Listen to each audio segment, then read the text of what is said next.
بسم الله الرحمن الرحیم د جهنم سلسله کې دویم بیان دا دی. رسول الله صلی الله علیه وسلم صحابو ته فرمایي ای زما صحابو وجاړئ، که چرته جړه نه درځي نو ځان جړونه کوي، ځکه جهنمین به په جهنم کې په جړا شي او دومره اوښ کې به د هغوی د سترګو نه لاړې شي او په دې رخسارونو کې په دې مخونو کې لختې جوړ کړي، او کله چې اوښ کې ختم شي بیا به وینې روان شي. او که چرته یو کس کشتۍ روانول وغواړي نو پاک لختو کې به کشتۍ روانې کړی شي. تاسو به دا خیال چې انسان د سترګو نه به څومره اوښ کې ځي چې په هغې کې به کشتۍ روانې شي. نو دا یاد ساتئ، د جهنمي بدن زمونږ د بدنونو د عام انسانانو بدنونو په شانته نه وي. د جهنمي بدن دومره غټ وي. رسول الله صلی الله علیه وسلم فرمایي یو تیز سورلي کوونکی انسان چې د جهنمي د یو وږي نه روان شي بلې وږي پورې به 3 ورځې پس ورسي، یعنې دومره د ده یو وږي نه بلې وږي پورې هغه فاصله ده.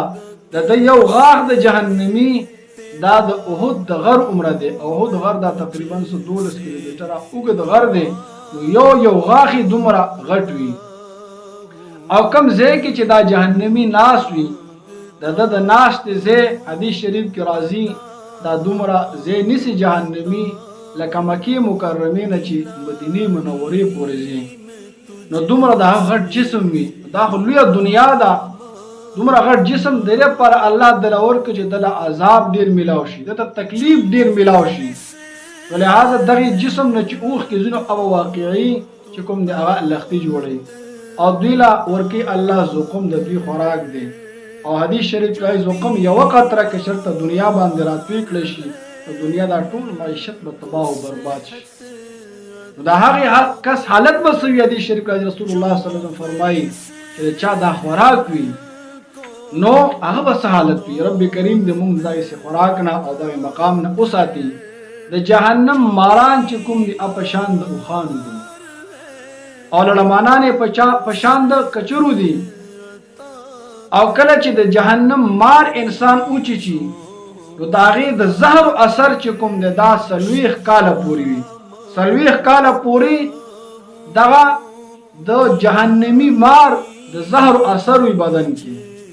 او د جهنم 4 دیواله دی، حدیث شریف کې راځي، او د یو دیوال پلنواله دا 40 کاله مزل لري، او 4 دیوالونه د دې نه چاپیره دي. نو زما عزتمندو ډېره بده ټکانه ده، ډېر بدترین ځای دی.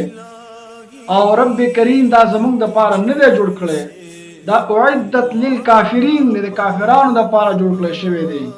دا د هغوی ټکانه ده، د هغوی مسکن دی. نو موږ ځان ولې جهنم ته ورګزارو؟ موږ ولې داسې کارونه کوو چې موږ د جهنم مستحق جوړ شو؟ راځئ نن بهترینې ورځې دي، بهترینې شپې دي. رب کریم دا ټوله عشره دا 10 ورځې دا 10 شپې موږ له راکړي دې دپاره دي چې موږ دې کې ځان د جهنم نه آزاد کړو.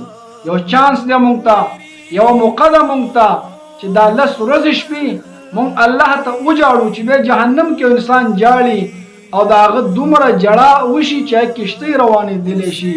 نو بیا اوس ولې نه جاړو؟ اوس زمونږ جړه دومره قیمتي ده، زمونږ د سترګو نه چې یوه اوښکه په رخسار باندې روانه شي اگر که د مچ د سر عمرئ نو هغه د جهنم اور یخی، هغه اوښکې بیا فایده نه کوي. اوس که موږ الله ته وجاړو، الله ته فریاد وکړو، دا 10 ورځې شپې رب کریم موږ له راکړي دې دپاره دي چې موږ رب کریم باندې ځان د جهنم نه آزاد کړو. رب کریم دې موږ دغه بدې ټکانې نه، دغه بدترین ځای نه جمله مسلمانان محفوظ